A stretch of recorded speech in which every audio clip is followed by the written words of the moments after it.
Hello, everyone. Welcome to the Toronto Geometry Colloquium. This is a weekly web series all about geometry processing, which aims at promoting young researchers and researchers from traditionally underrepresented communities. Every week, we will have an opener talking about their cutting-edge research for 10 minutes, followed by a headliner giving us a keynote presentation. And this week is another great week about learning how to do learning on 3D shapes. Nowadays, we often question ourselves which shape representation we should use for machine learning. Is it the implicit one or the explicit one? And luckily, today we will cover both. Our opener Thomas Davies is going to talk about the implicit representation with the title Overfit neural networks as a compact shape representation. And our headliner Vladimir is going to talk about neural mesh processing, which focuses on the explicit mesh representation. If you have any questions or you want to discuss the pros and cons between these representations, please leave comments in the YouTube live chat. And sometimes the research problems we are working on may be quite different from the problems people face in industry, but our opener Thomas is a person who sits at the edge between the industry and academia. He's a research engineer at Autodesk, and he's also a master's student at University of Toronto, supervised by Alec Jacobson. His research mainly focused on developing robust deep learning tools for real-world geometric data, but instead of just publishing research papers, Thomas turned those research ideas into the tools in the Autodesk softwares and influenced hundreds of thousands of users. And today, Thomas is going to talk about how to use machine learning to learn a compact representation for tens of thousands of shapes in the wild. And that's welcome, Thomas. Thanks, Derek. The flattering introduction. So as Derek said, I'm Thomas Davis, and I'm going to be presenting Overfit neural networks as a compact shape representation. This is a work in collaboration with Derek out of McGill and Alec Jacobson, my supervisor.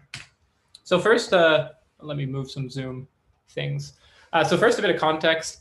Traditionally, 3D reconstruction and classification has been approached using discrete explicit representations. However, each of these come with their own disadvantages due to their explicit nature. So voxel representations do not scale to large resolutions. Point-based representations immediately lose topological information. And mesh-based are simply difficult to infer and often require a template mesh or can lead to non-watertight reconstructions. I think we'll see some cool solutions to that in the next presentation. Sorry, my mouse. So occupancy networks were one of the first papers to propose an alternative representation where instead of representing the output explicitly, we represent the output implicitly as the decision boundary of a neural net classifier that's distinguishing inside from outside points. This work was then extended on to also not only learn occupancy, but instead learn the continuous sign distance field of a shape. So the sign distance function of a given surface is really just a function that returns the distance to the nearest point on the surface and is negative if within the surface or positive if outside. So given a spatial query, the sign distance function will give you the distance and whether it's inside or outside. We can then represent the shape boundary as the zero isocontour of this sign distance function. Recent works for neural implicits, kind of like occupancy nets, have basically focused on regressing a neural network to the sign distance field of a single shape. So once regressed, this neural implicit can really just replace its classical counterpart in the graphics pipeline. So we can render it with sphere tracing or we can mesh it with marching cubes, but instead of doing direct queries against the SDF, we're doing queries against what we call a neural implicit. Most existing methods in this space for neural implicits have focused on learning what we call the space of shapes. So these methods take in not only the spatial positions of points, but also a shape vector describing a single instance of a shape within that space. So in the case of latent encoded neural implicits, the network weights theta encode the space of shapes, while the latent vector z encodes a specific instance within that space. In deep SDF, latent vectors are treated as additional parameters in the training process. So for every shape in our training data set, we're going to randomly initialize our latent vector z, and the training process then consists of feeding in a set of spatial points x along with a single feature vector z, and comparing the predicted sign distance values at each point to the true sign distance values for that shape. We can then back propagate the error, updating not only the main network shown in orange, but also the single latent vector z for each shape. So these approaches of latent encoded neural implicits offer some interesting applications. One of them is shape completion, single image reconstruction, and finally shape interpolation, where we can actually take those latent vectors and interpolate between them to explore what shapes are in between items in our training set. One of the big focuses of a lot of these approaches, though, has been on that latent encoding for the space of shapes, but not on individual shapes. And even more specifically, in DeepSDF, they say training a specific neural network for each shape is neither feasible nor very useful. And really, the focus of our work has been to prove the opposite of that. So we've really been focusing on, can we train a very lightweight neural implicit on a per shape basis so that the shape itself is encoded in the weights and forego the latent aspect? So before I get into why we think this is interesting, I wanted to first talk about how we achieve this. So our neural implicit format takes as input a single point in space, x, y, z, and outputs the sign distance value at that point, so f of theta x. We can then supervise this process with a simple L1 loss between the predicted distance and the true sign distance. And there's really two main aspects that we attempt to improve over previous methods in this optimization process. The first is the set of points which we feed in for training, and the second is how we calculate our sign distances in the first place. So prior works in this field have already shown that sampling closer to the decision boundary leads to faster convergence and stronger results. However, their methods of doing so introduce some problematic biases. For example, in vertex sampling, we introduce bias to the original mesh tessellation, while in surface sampling, we place overemphasis in regions of high curvature, as we can see in the center here. Our principled sampling method not only removes these biases, but enables complete control on user intended bias, which I'll talk about in a minute. So in contrast to ad hoc samplings, we define the total loss directly as an integral over space, where W is a non-negative weighting function. And as others showed, we care most about points near the surface. So how can we tailor that weighting function to emphasize that? And we achieve this directly by choosing W exponentially as distance to the surface grows. So the farther we are from the surface, the higher this weighting value is, and it's basic, or the lower this weighting value is, sorry. But unfortunately, attempting to sample space and measure this integrand directly leads to many of our samples having little to no numerical effect during training. So points that are far from the surface will have no effect on the loss, but will incur the same costs for the forward and backward pass. So we instead apply importance sampling to construct a proportional approximation where dW here is a distribution over space with probability proportional to W.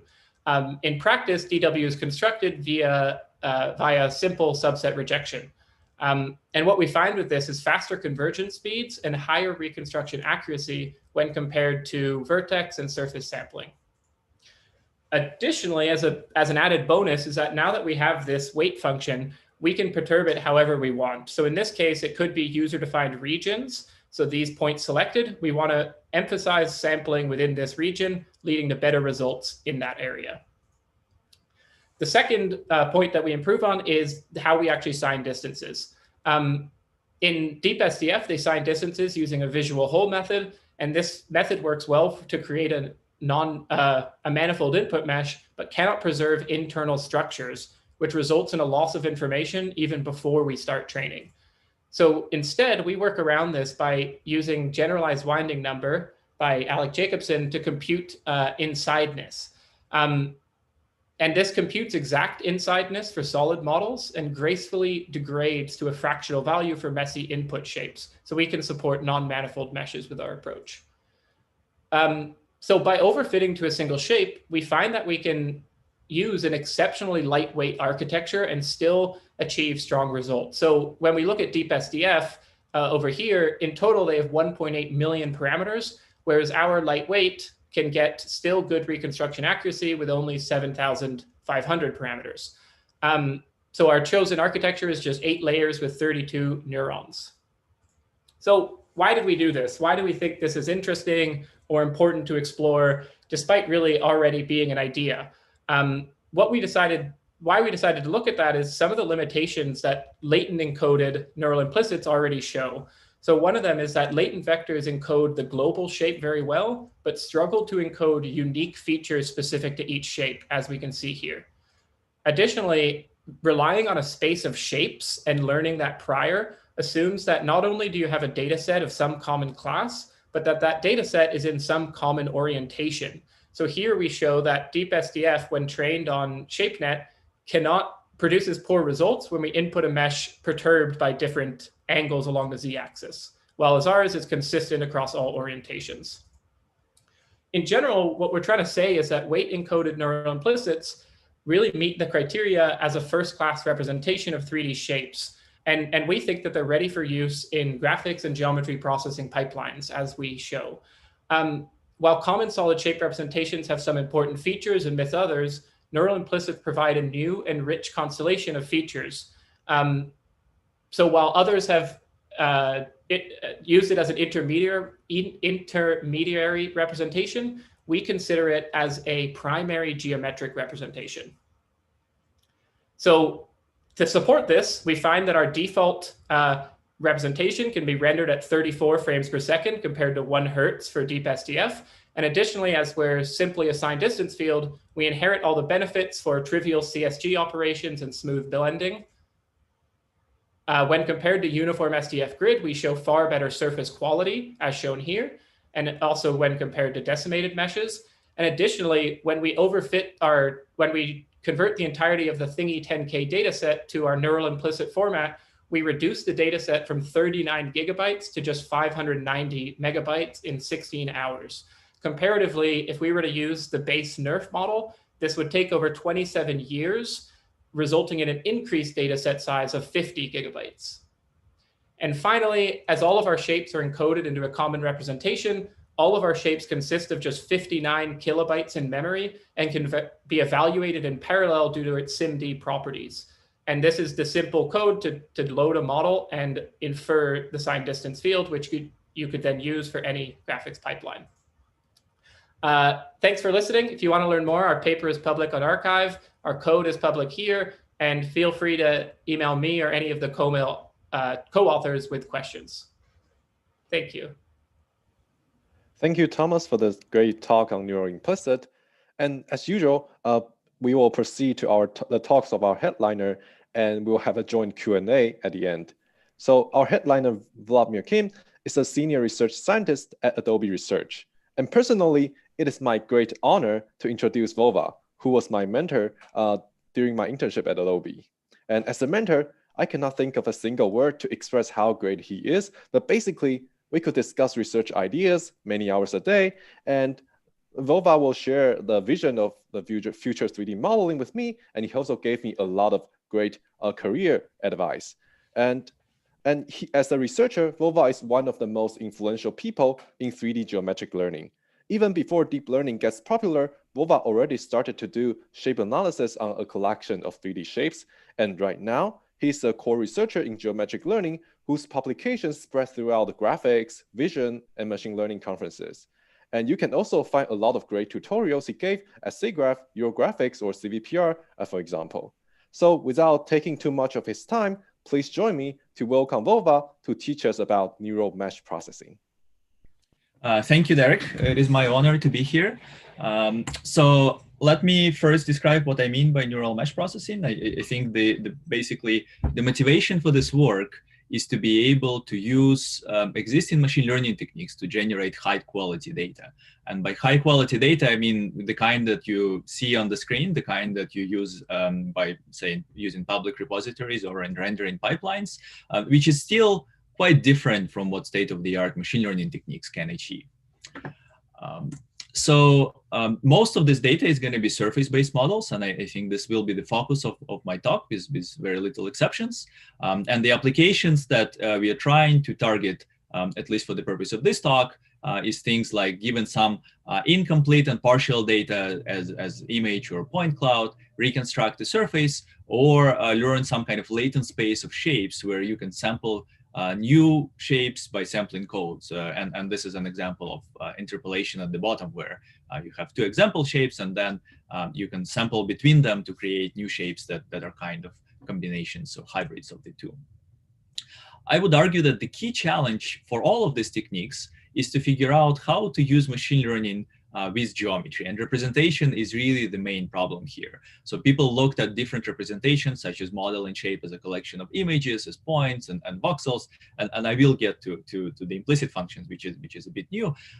But for all of these prior techniques, especially the ones that you see on the screen, there are significant limitations. I will not repeat what Thomas just said, because obviously there is sparsity issue and lack of kind of topological and surface information. So one approach that I would like to advertise first is this atlas-based representation that we proposed back in 2016, that simply says that you can model a shape as some kind of mapping from 2D to 3D.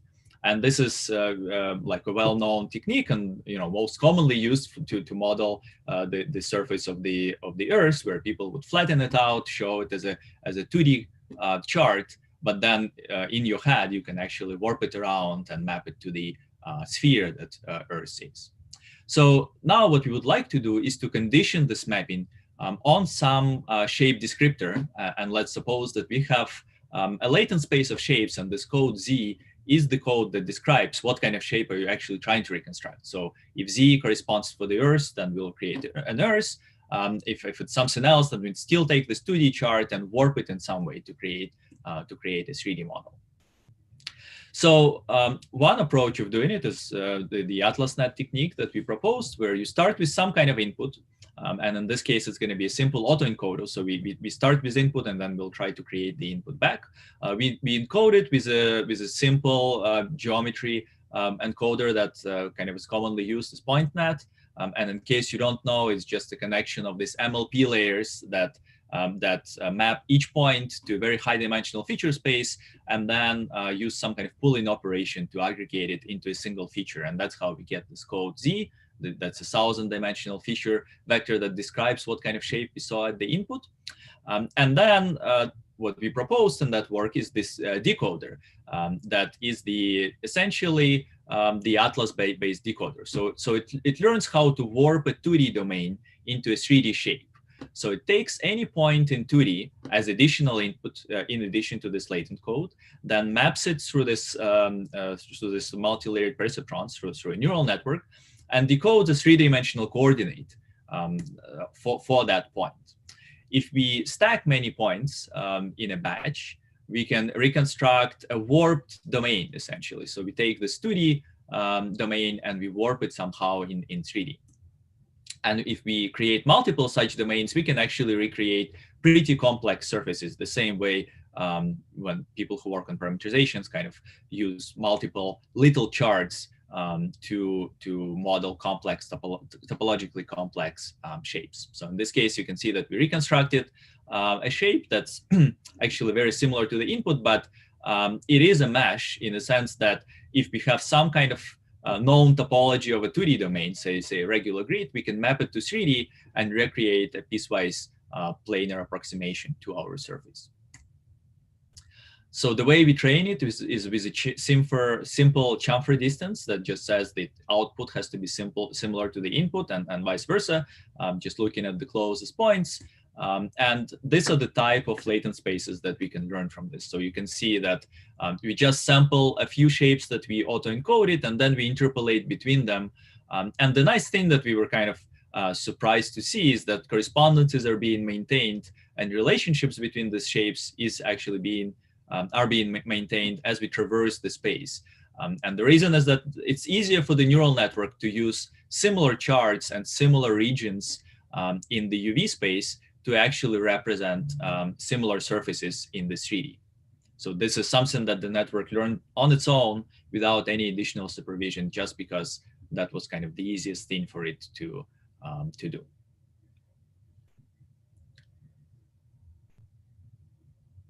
Yeah, so you still see that results are not perfect in the sense that you know, what we just saw at the previous presentation, where you overfit to a single shape, it's not the same level of fidelity. So there's still quite a bit of work that we explored after this. So one direction that seems interesting is that obviously these 2D charts are just regular squares. And we all know classical geometry processing techniques for surface parameterization. So we could say, what if we optimize these regular squares with respect to some distortion metrics? And this could be an area, could be, you know, something more sophisticated that optimizes for isometry. And obviously, this becomes a much better domain in terms of, say, storing texture or storing any kind of signal over the surface. But maybe this also could be a better domain that is used in the learning pipeline. So what we tried with this work, with this follow-up work, is to optimize the domain during the training. So now, instead of simply encoding the shape and then mapping it, mapping a regular square based on the code and some kind of UV coordinate, we allow this UV domain to be warped before it is fed into the neural network. So now you can see this new element in this graph. There's two elementary structures, E1, well, not two, K elementary structures, E1 through EK, and those are essentially representing this different 2D domains that we are trying to use to reconstruct our shape. So note that these 2D domains are still warped into 3D, but now they're allowed to be deformed on their own. And these domains are shared for all shapes in the family. So if you're training, say, on airplanes, these domains E1 through EK will not change. So this is like optimizing this little shape of this little atlases in 2D specific to a collection of shapes. And there are two ways of doing it. So one way is we can actually learn a little AtlasNet as well, mapping that's going to take our kind of 2D domain and warp it to another 2D domain. So this is option 2. And option 1 is we would just optimize positions of a fixed number of points that we happened to sample over the regular grid. And the reason why optimizing positions directly sometimes is beneficial is that it allows for some kind of topological changes. So you can see here that we started with a regular rectangle, but then it's split into two regions in the UV domain. But obviously, there is also a benefit in a continuous deformation because that allows everything to remain continuous and we have smooth mapping defined everywhere. So here are some examples of what kind of charts we learned. So these are the 3 charts that represent the chair. And you can see that it kind of represents meaningful regions in the shape. So this red region corresponds to the back of the chair. And it actually in 2D also ends up being shaped a little bit like what you would expect from the back to be shaped like. So here are a few more examples for an airplane. Again, it's interesting what kind of 2D regions get discovered through this process, and also how they end up kind of representing the target shape. So you can see that on the tail, actually part of fuselage and it merging with the tail, but then there's some region that keeps moving up or down, and this is being represented by a different patch at the end. So now let me go back to this kind of formulation. So we have this atlas-based representation that takes R2 to R3. Thanks to the Thomas, I don't have to repeat the implicit representation or explain the implicit representation. Essentially, it's this mapping that takes a point in R3, so somewhere in the volume, and maps it to the occupancy field. So it says, oh, is this voxel or is this point inside the surface or outside the surface? So we have these two representations, and I would like to emphasize that they are actually representing the same kind of underlying phenomenon, right? Like there is an abstract shape that exists out there, and the first is representing the surface of that shape, and the second one is representing the volume of that shape. But at the end, it's essentially the same thing that was derived from same kind of data to begin with. They also have their pros and cons. So the atlas-based representation immediately gives you a surface. It's also easy to plug into existing pipelines and also in neural pipelines that use differentiable rendering through rasterization. There are also various kinds of information you can store on the surface. So you can store textures, materials, or other interesting signals. So these are important benefits of this technique. But on the other hand, you kind of see that there are artifacts. And one artifact is that it's easy to introduce distortion to the normal, because a little bit of distortion in this R2 to R3 map will immediately result in visual artifacts.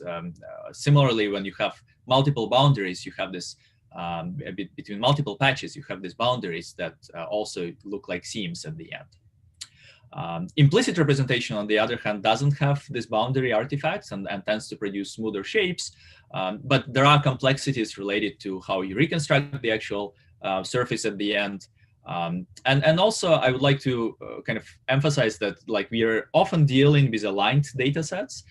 So in ShapeNet, it's common that all chairs would be in the same coordinate system. So this is why this implicit representation works pretty well.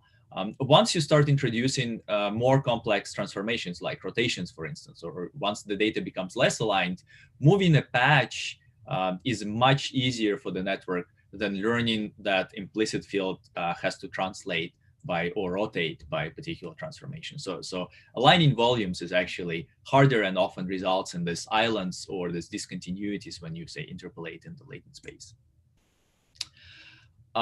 So because we liked both of these representations, this year we decided maybe we can actually create an architecture that combines both of them and just models this fact that they are actually trying to represent the same underlying data. It's not that these two representations are creating completely different things.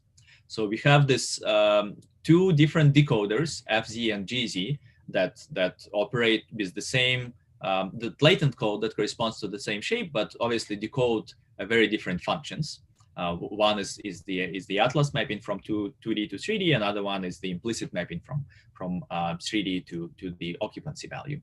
And then we just introduce a consistency loss that says, well, the point on the surface of the shape that I'm trying to generate has to align with the level set of the implicit function that represents the same shape. So this is pretty trivial. And also, we can estimate the normal at that point on the surface. And this has to align with the gradient of the implicit function. So these two consistency losses are just making sure that these two functions represent the same phenomenon at the end. Then on top of this, hopefully the top image is not obscured by my video, but on top of this, we add traditional losses that people use. So one is the chamfer distance for the atlases and the occupancy loss for the implicit function. And the fourth one that is kind of optional is the rendering loss. The reason we introduced this rendering loss is because it's something that naturally lends itself for the surface-based representations. And there was no reason we haven't used it before in the original Atlas representation paper. So we just decided that it makes sense to add it and see how much it improves the result. And we observed that actually having additional loss that penalizes the discrepancy between how the projection of a shape changes with respect to the ground truth also helps with the quality of the final reconstruction. And kind of makes sense because in all of the stocks, the way we evaluate the quality of what we see is by actually rendering it. So this illumination effects, even on flat shaded shapes and normal variations and so on and so forth, become very, very prominent once you do the rendering. So we plug it into differential renderer and then just measure the loss in 2D as well. So here are some examples that you see here. And the first two are the vanilla representations that are based on surfaces or implicit fields.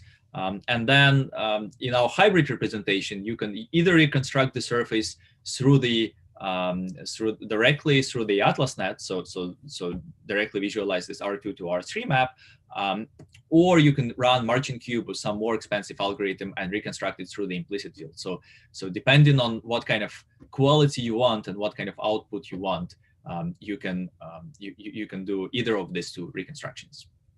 And the AtlasNet based reconstruction lends itself to differentiable rendering and some of this kind of maybe more efficient pipelines where you can plug it in directly into the neural module and immediately get the surface out of your architecture.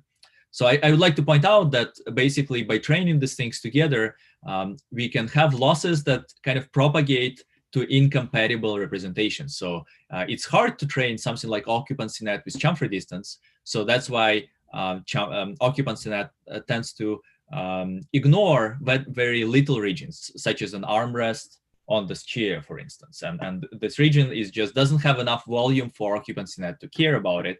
But surface-based representation penalizes pretty significantly if there is a region like this missing. So now in the new version, the occupancy net based reconstruction actually reconstructed this piece of the surface, even though the volume of that is small. And we see examples like this kind of throughout this table. So now the natural question to ask is, are we there yet? So I described this kind of representation. I believe there is a lot more work to be done with the neural generation and kind of improving these architectures that create 3D models. But the limitation is that it's still not the same quality as the models that I showed in the beginning. And I think that the gap is very, very significant. So, you know, on the left-hand side is what neural network generated, the one that I just described. On the right-hand side is what an artist created. And we can see that artists created a lot of details. Also, the data that they create is very unique. It's not like they create 10,000 shapes that vary by a little bit, which lends itself very nicely to neural learning. You actually would have hard time kind of learning a space of iron thrown chairs just because there are maybe 5 in the entire of Adobe Stock or CG Trader or some public websites. There are also some additional features that I'm not going to go into details, but there's things like tessellation and UV layout and maybe segmentations and scene graphs and so on and so forth that artists put into the models, good artists would put into the models. And it's important to actually have them, and we don't have a lot of neural techniques that would maintain or generate features like this.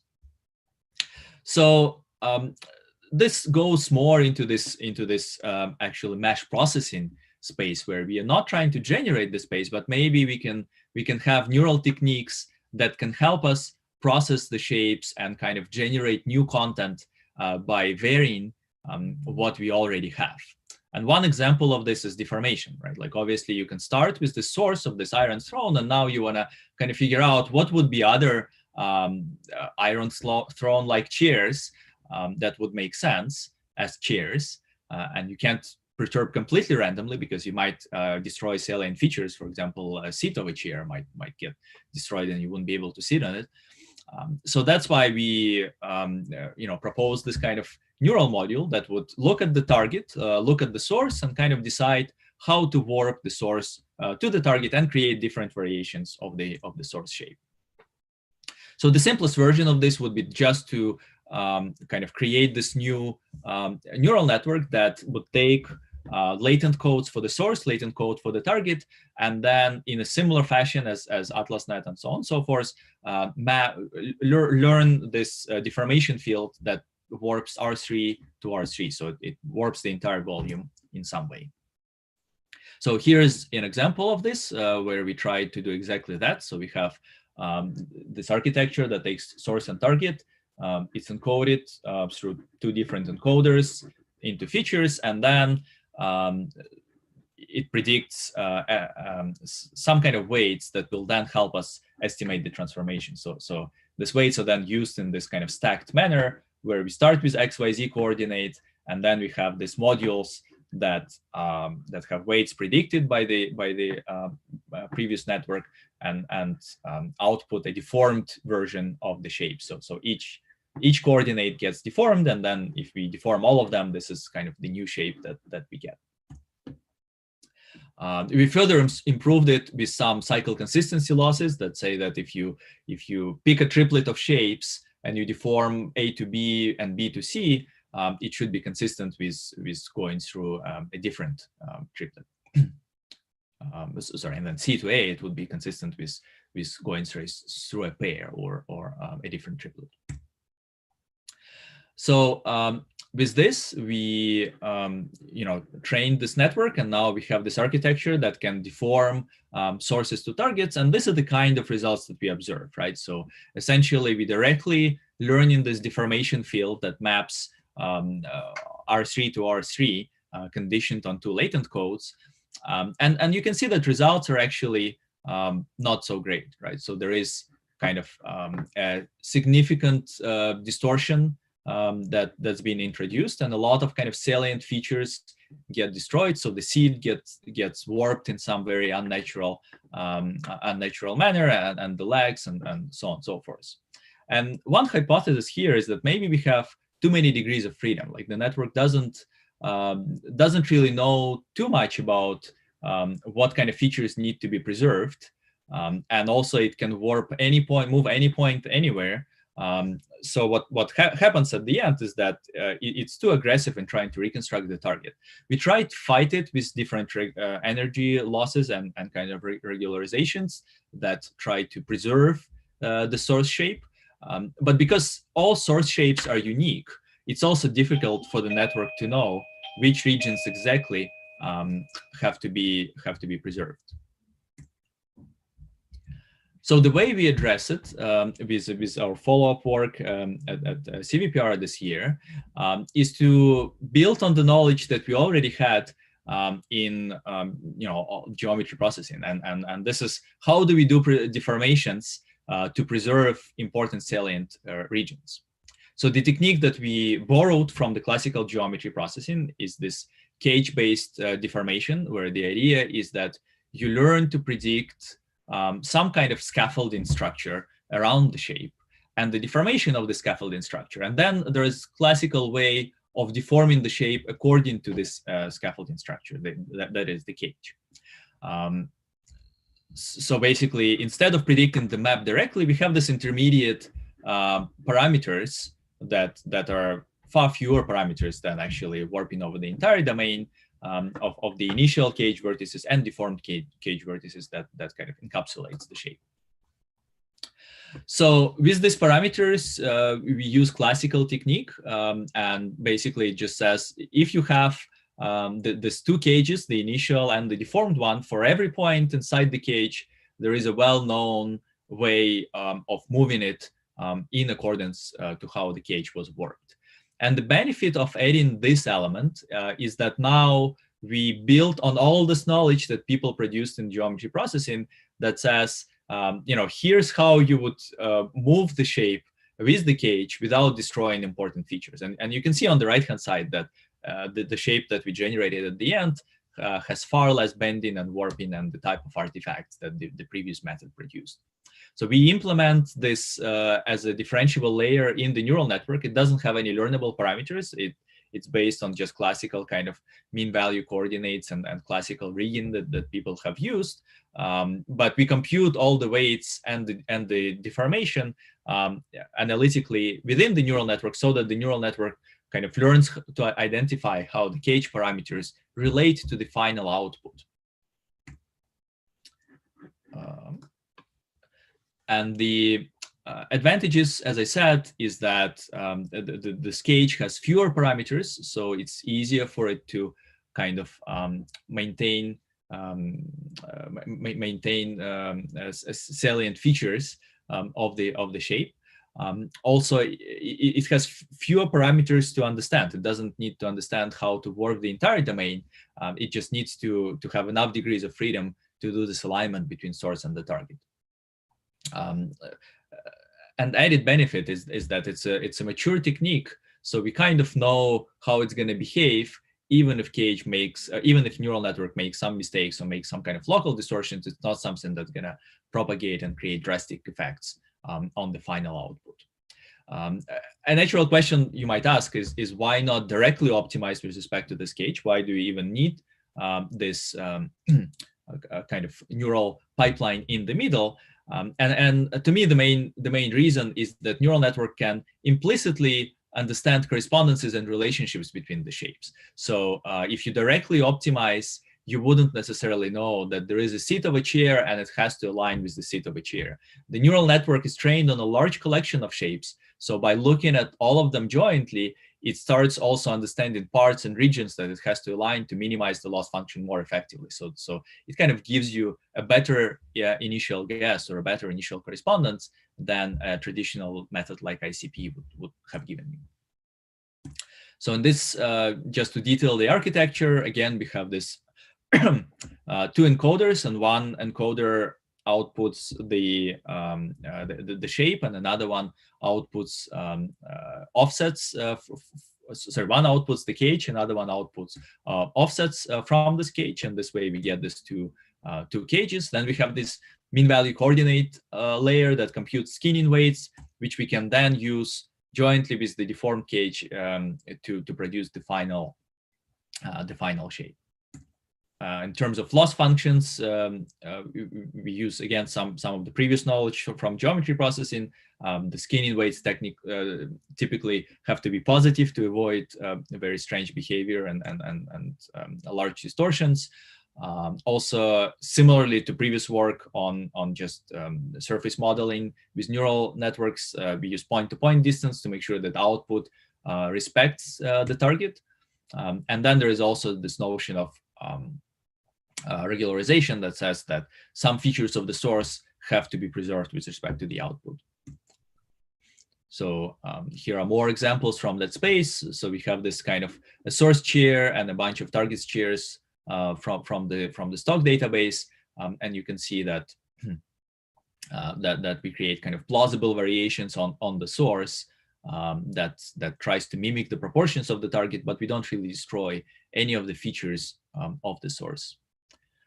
Here is another example where we have a human, and in this case we did a little bit of work improving the cage. So this cage was created manually rather than just like a sphere encapsulating the shape or deformation of a sphere encapsulating the shape. But obviously the deformations of the cage have not been created manually. So we can use it for some applications like retargeting. And even if source is very, very different from the target, as long as we provide just a few sparse correspondence, we can easily create this source target shape and then deform the source to multiple interesting targets. And obviously there is a lot of work on the correspondence estimations through the neural methods, so that could be integrated into this pipeline so that you don't have to bootstrap with this initial correspondence between the skeleton and the human.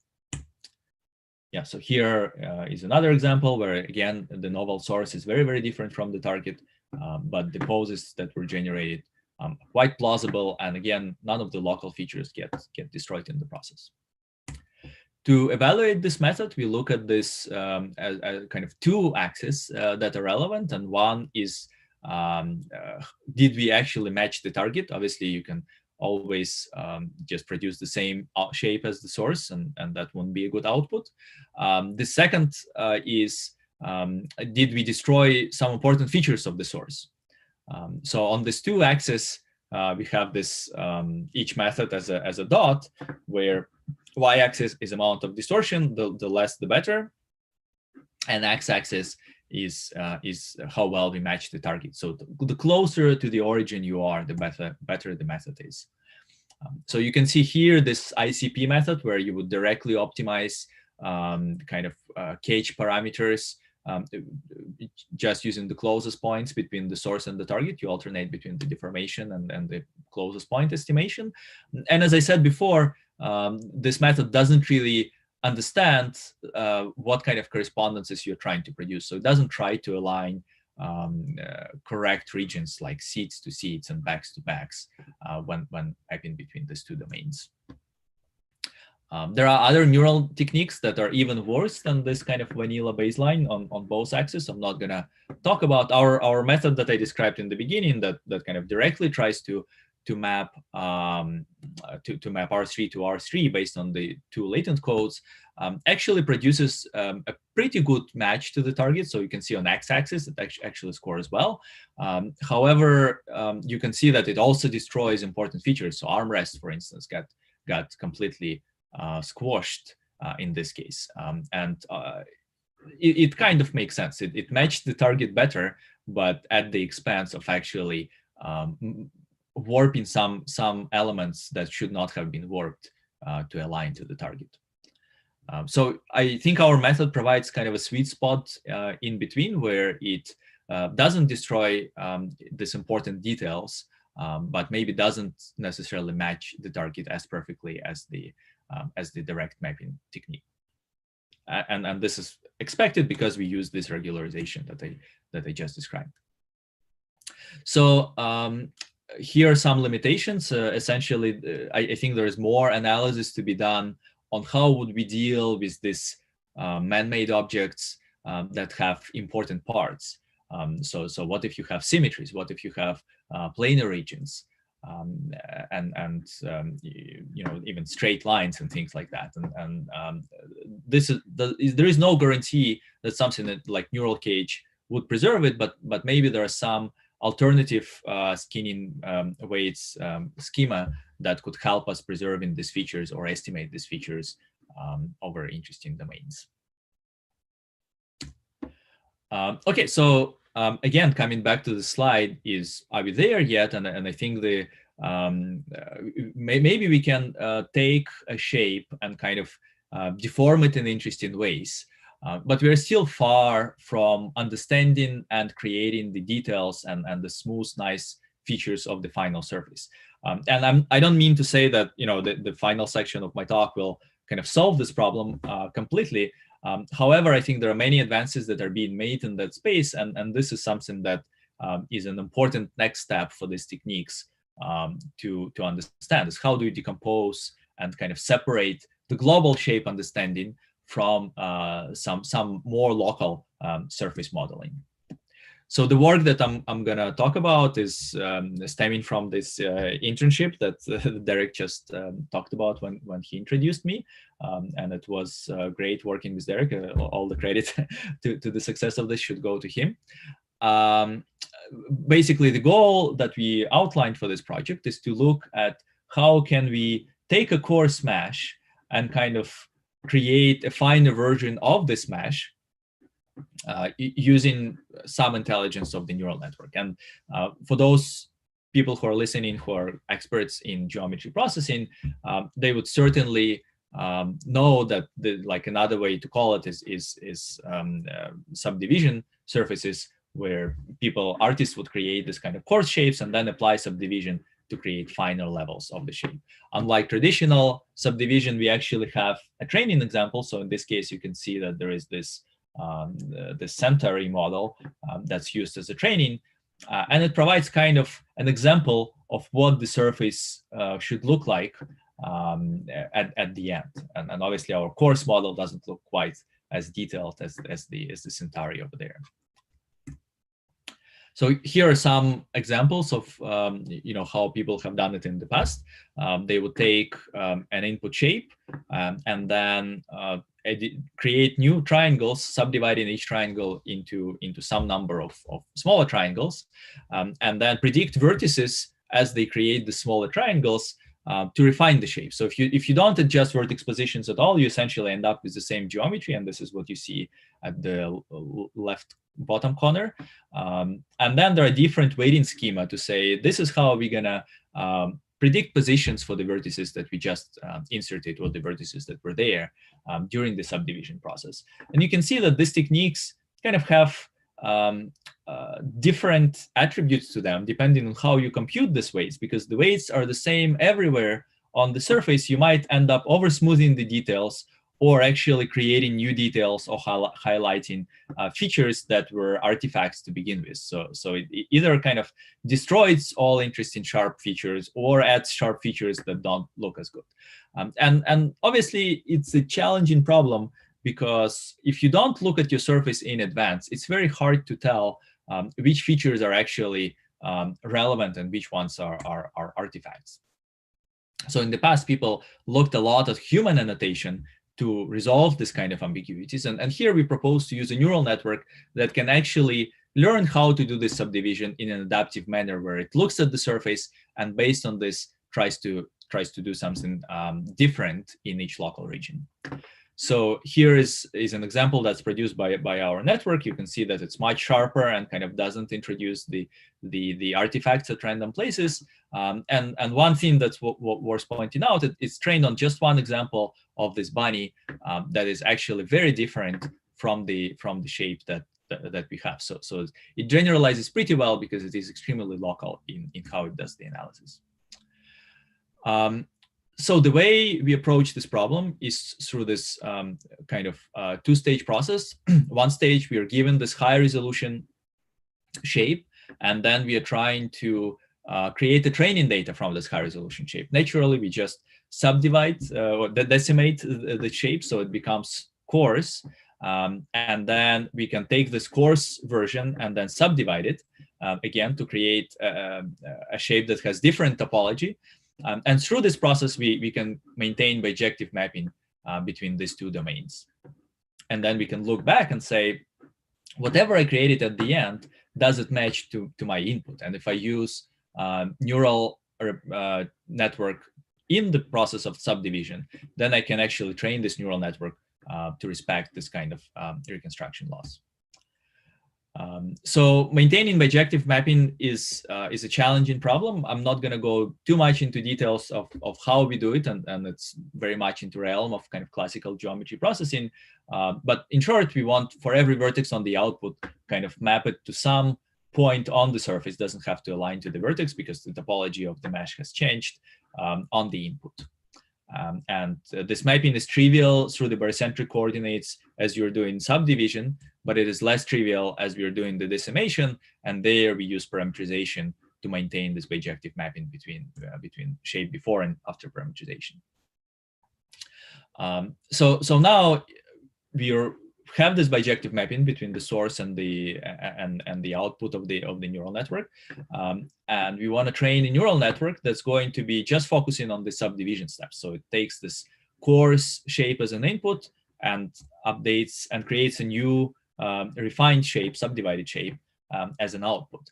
And the way it does it, topologically, it does exactly the same operation on every triangle. So every triangle is split into 4 at mid edges. And then we just want to predict where the vertices will go, these new vertices that we just created. And we update these vertex positions through a neural network. So the architecture is again, extremely local and very simple so that it generalizes well. We model each neighborhood of an edge as this half flap. That's basically 2 adjacent triangles oriented according to the edge. And this gives us canonical ordering of the vertices so that the network actually knows what local neighborhood looks like. We also represent the geometry of this region in relatively to local coordinate frame that kind of is generated through this edge. So this edge becomes the main actor, first-class citizen in this representation. Then we can use this per vertex features in the initialization step. So originally we just used this vertices from which the edges originate, and then this is all vertices or all edges in all neighborhoods, and then pull their information into the vertex. So this becomes some kind of feature that's stored in the vertex based on the wandering neighborhood. And since then, we iteratively can do this subdivision process where we first take the vertices and again kind of aggregate the information at a single vertex from all neighborhoods. and then look at the edges and just look at the features at the opposing vertices and average pull them to create edge features. And as we do it, we are predicting coordinates for this vertex that we insert at each edge, and coordinates for each vertices that we process throughout the iterations of subdivision.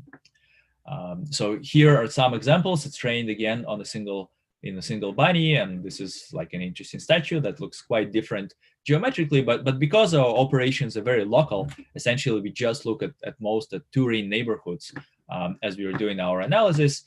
It actually generalizes well, and you can see that the subdivision created interesting kind of features on the surface. Here is another example. Again, the input and the output are very, very different, and we provided kind of interesting feature, interesting subdivision results in this case. Yes, so I think there's still a lot of very interesting work to be done in that space. It's by no means a solved problem, and I think to get motivated, all you need to do is look at the type of data that artists actually use and the type of data that we are able to process and generate at the moment. And the challenges is that the high quality data will be a lot more uneven in terms of the level of detail, tessellation quality, number of parts and topology, and so on and so forth. Also, we wouldn't have as much training data when we deal with this high quality kind of content. So we need to start thinking, how do we learn from very sparse set of samples? And finally, there is a lot more that goes into appearance. It's not just the geometry and kind of raw meshes. There is also information that's stored on this geometry. So there are normal maps, materials, also lighting conditions, and so on and so forth. And I think all of these attributes are important to understand and model for design purposes or simulation and graphics applications. Another thing is that artists put a lot of effort into creating their content. So they create textures, they work on tessellations, UV maps, and so on and so forth. And this is something that ideally we would like to preserve as we're doing these operations. And through the deformation and neural subdivision, we actually demonstrate that we are able to retain this information. So I think this is important going forward, is to think how would we retain and preserve this information with the neural techniques in the future.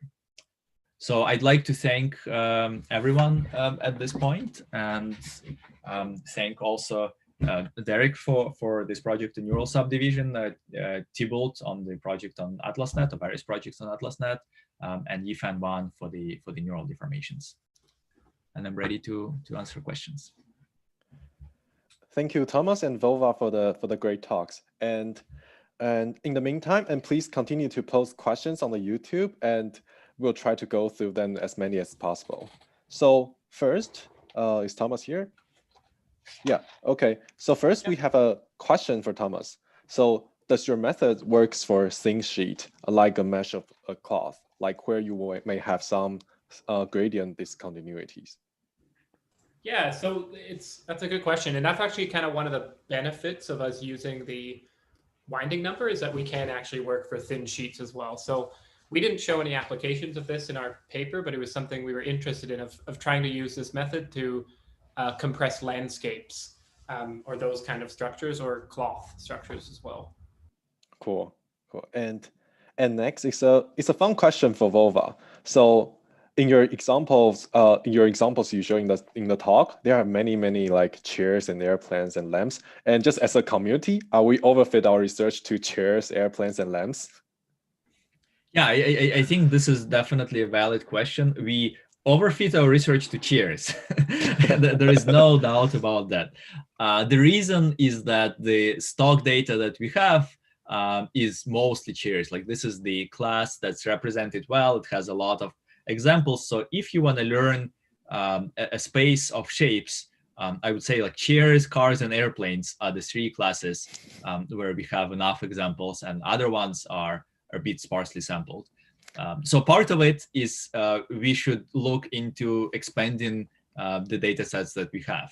And unfortunately, those data sets are expensive, so it's easier to do internally. We do have something within Adobe that's more than that, but it's harder to do something like this for public research purposes because those models are expensive. I see that. Another direction that I think we explored with Derek, where we show bunnies and cows and, and some more interesting examples, is we should think of methods that probably don't require as much training data and maybe operate locally or learn from data that's very diverse and doesn't need to be all aligned and kind of have this exactly same kind of proportions and same family of shapes. Yeah, I think that's an important thing to not overfit our research to a particular set of class of examples. Yeah. So, and the next question is for Thomas again. So, what happens if you blend the weights value between the neural implicit representation? Basically, blend the weights between the network. Yeah. So that's a good question, and this is actually where we wanted to focus a lot of our research initially, and why we began exploring this area. And what we found is, due to the stochasticity of the training process, blending the weights actually produces nothing really. So we don't get the interpolation benefits that doing latent encoding get. And actually, we found that when we blended, we pretty much ended up with being able to recreate spheres or simple shapes, but typically it was just noise. And yeah, we kind of tested this by retraining the same network on the same shape over and over again. And even interpolating in that space, you don't get viable results. I see. So probably a follow-up question on that is that, is it possible to kind of control the final weights you get by using different initializations? Yeah, so there's kind of a few ideas to explore this. And yeah, one of them is initialization, trying to force the weights to be more similar through L1 or L2 penalties. Or some approaches also, I forget the name of the paper, but they were doing an approach of actually kind of meta learning of generating these neural implicits through one broader network. So that's another interesting approach. I see. Thank you. And the next question is for Vova. So in terms of the neural cage deformation, is it correct to think of the cage as a smoothness constraint to force the deformation to be low frequency? And if yes, it is possible to use other smooth subspace models like the Fourier basis to do the detail preserving deformation. Yeah, it's. I think it's a good analogy. You can think of this as just smoothing out the domain. I think with cages, the behavior that we expected to see was kind of obvious because we knew from geometry processing how the cage-based deformations work and what they look like. I feel like mapping to another domain, obviously you can have some kind of eigenfunctions of different modes of deformations. I'm afraid that it might be a bit harder to have this kind of spatial separation because this eigenmodes can actually interplay with one another, and you might not have specific weights or specific part of your degrees of freedom to correspond to actual parts of the model. So with cages, the vertices could move so that, say, there was some region that encapsulated just the seat and was responsible for moving the seat up and down, and another region encapsulated just the back and was responsible to scaling back up and down. And this is something that I'm afraid would be a bit more challenging to do with other methods, but depending on the details, obviously it might be achievable. If there is a more flexible, that maybe you just directly learn this space of eigenfunctions and take every shape and then just encode into this kind of functions directly, and then you will have this control to decompose parts and operate independently. Well, that seems like very exciting thing to learn, a set of sparse basis function on the shape.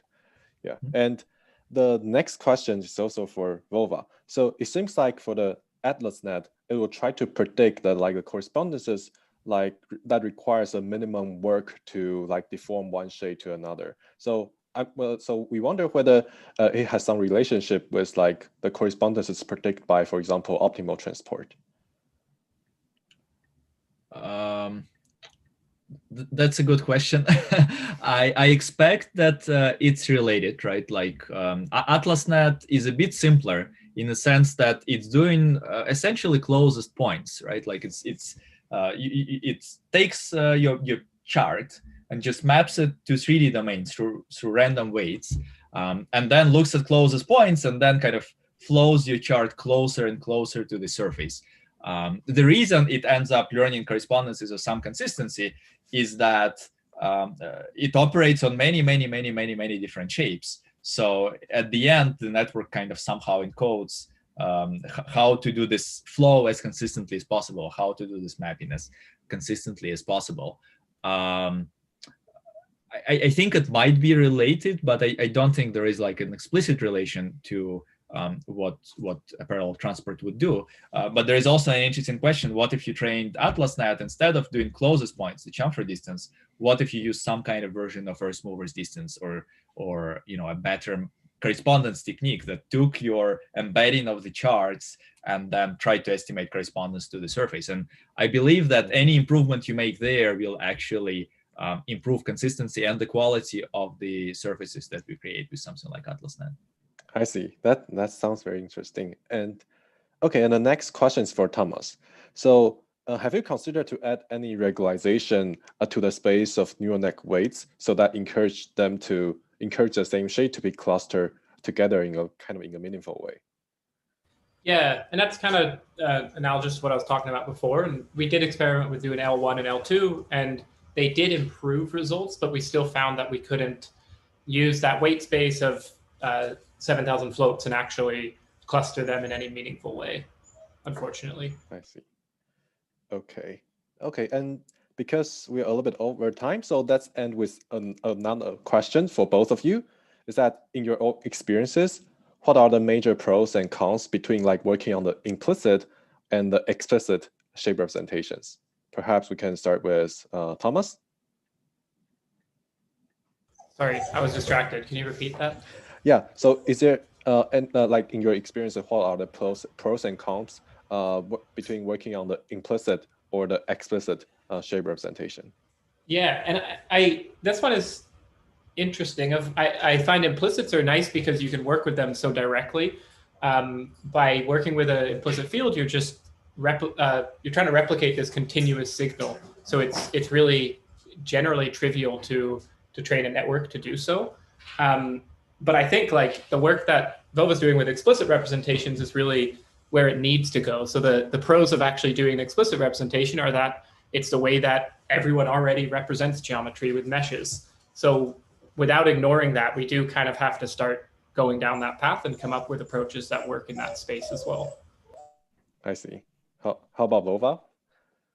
Yeah, I mean, I think I kind of have had one slide to outline this, right? So the idea is that you generally create smoother shapes that look nicer with the implicits right now and have more artifacts and problems with the explicit. But explicit, as Thomas said, is easier to plug in into many existing pipelines and also more efficient.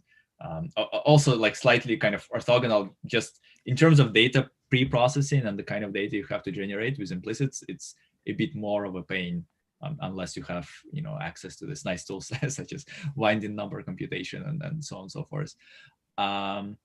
I feel like these two representations have to go hand in hand, but we need to start thinking how they need to complement one another.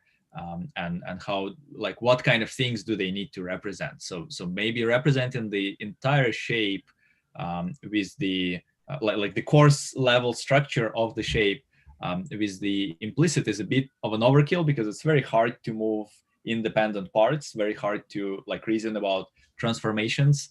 It goes back into this parallel transport kind of problems where you have to take a chunk of volume and start like learning the space of how this chunk of volume can warp in 3D, which I think is challenging. So, but on the other hand, I feel like implicits are very good at encoding what actual surface should look like and encoding the details and some of these features. So if I were to try to get that, I would work with implicits. Cool. And it sounds like a very exciting hybrid representation to kind of use like different like frequencies of the shape and represent it using like different representations. Cool. Yeah, And yeah. I think that's all of the questions. And thank you everyone for coming to this colloquium. And let's thank our speakers again. And we also want to thank the artist, Pete Ryan, for making such a great poster for this week. And especially the marble-like texture on the poster really blows up my mind. And next week, we will take a break because of SIGGRAPH Asia. So we will see you all in 2 weeks. Thank you.